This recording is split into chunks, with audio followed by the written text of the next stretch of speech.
Okay, we're going to do a few. We're going to do a few videos on legal liability, and it's going to be at least 2 videos, maybe 3.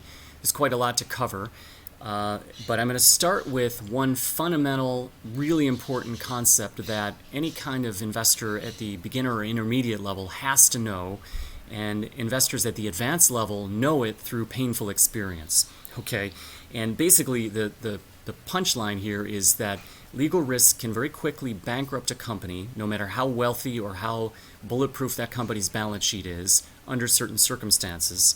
And we're going to talk about why and how that happens. We're going to walk through some examples with asbestos, with what's happening with Johnson & Johnson. And then we're going to talk about the important distinction of the burden of proof between the civil court system and the criminal court system. Okay, those are the bullet points that we're going to talk about. All right, so let's start with civil crimes versus, or civil litigation versus criminal litigation. And also, let me just say, I'm not a lawyer. I'm just an equity investor over the years that has watched a lot of things happen between lawyers and plaintiffs and companies. Okay, and so this is why I want to walk through these ideas. Okay, so if you think about these two court systems, the civil court system and the criminal court system, there's 2 separate sort of burdens of proof that are thought of as sufficient to get a judgment in these 2 court systems, and they are different, okay? In the criminal court system, it's a very, very high burden of proof. It's basically, you'd call it beyond doubt or beyond a shadow of a doubt.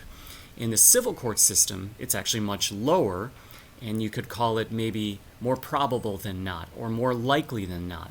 So this is distinction, very important distinction number 1. And so, for example, you see instances like when O.J. Simpson had his murder trial, they found a not guilty verdict, but then the family went and sued O.J. Simpson in the civil court system and got a very large judgment because the burden of proof is lower in the civil court system. Okay, so they won in one court system, but the prosecutors lost in the criminal court system. It's a good example, actually. Likewise, with Kobe Bryant, he had a sexual assault allegation many years ago, and the criminal court system got a not guilty verdict, but the civil court system, the alleged victim, actually sued him in the civil court system and got a judgment there as well.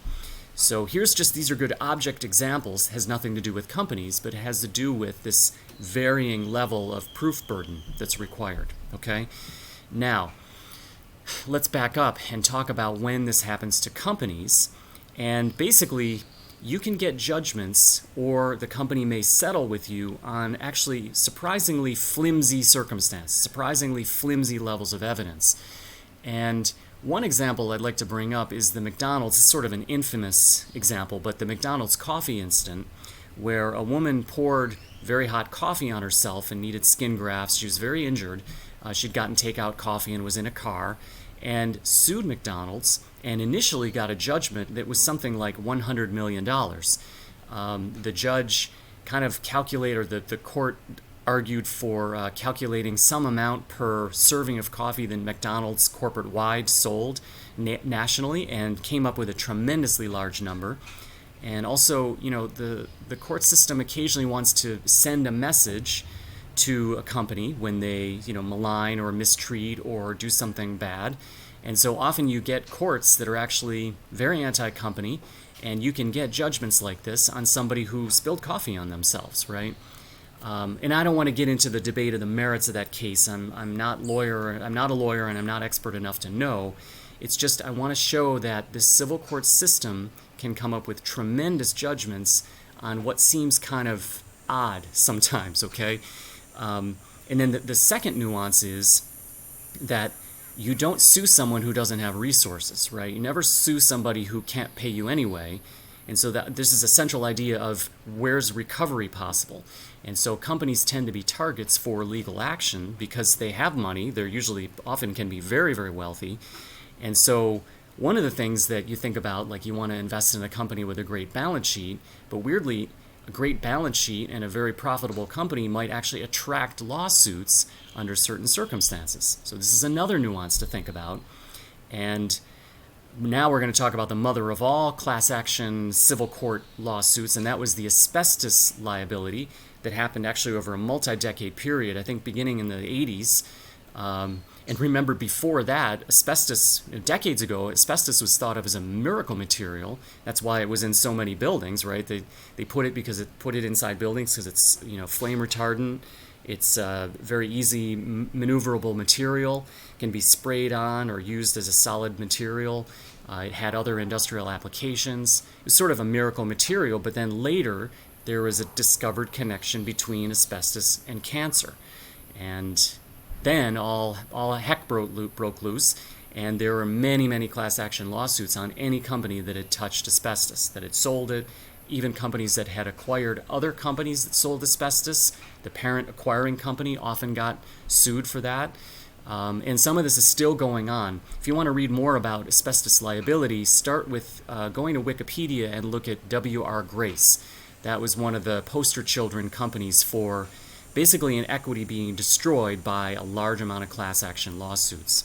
So this is the bottom line. Basically, legal liability can shatter a company and bring your equity to zero. It can actually bankrupt a company. And so you have to be very careful whenever there's kind of a risk of a legal liability that can really blow up out of control, and asbestos is a very good example. And some of these can be kind of suspect in terms of the amount of evidence, the amount of proof, and that's because the civil court system has a lower burden of proof than the criminal court system. So again, central ideas. And then if you look at, say, Johnson & Johnson right now is actually going through their own asbestos issue, but it's sort of by second order, because there's an allegation that first, their talcum powder contains asbestos, which J&J denies, and that secondarily, that asbestos caused endometrial cancer in certain users of the product. And so it's sort of like asbestos by 2 degrees, right? It's kind of, it would be difficult to prove that, but again, you don't necessarily need to prove things to the level of a criminal court system, right? So again, very important concept, and for J&J, this is going to probably be a multi-billion-dollar liability, and it's in this court system with a relatively low burden of proof, okay? Just remember, this risk exists, and we're going to talk more about what happens when a company is under a criminal prosecution, and that'll save that for the next video, okay? I hope this is helpful. Just remember that civil liability or civil court cases have a lower burden of proof, and it can, if growing to a significant amount, like in the asbestos lawsuit cases, or even in the McDonald's coffee case, it was a $100 million judgment, which McDonald's can pay, but if this grows out of control, it can actually take a company and bankrupt it, okay? So it's a risk to think about. Okay, that's it for now.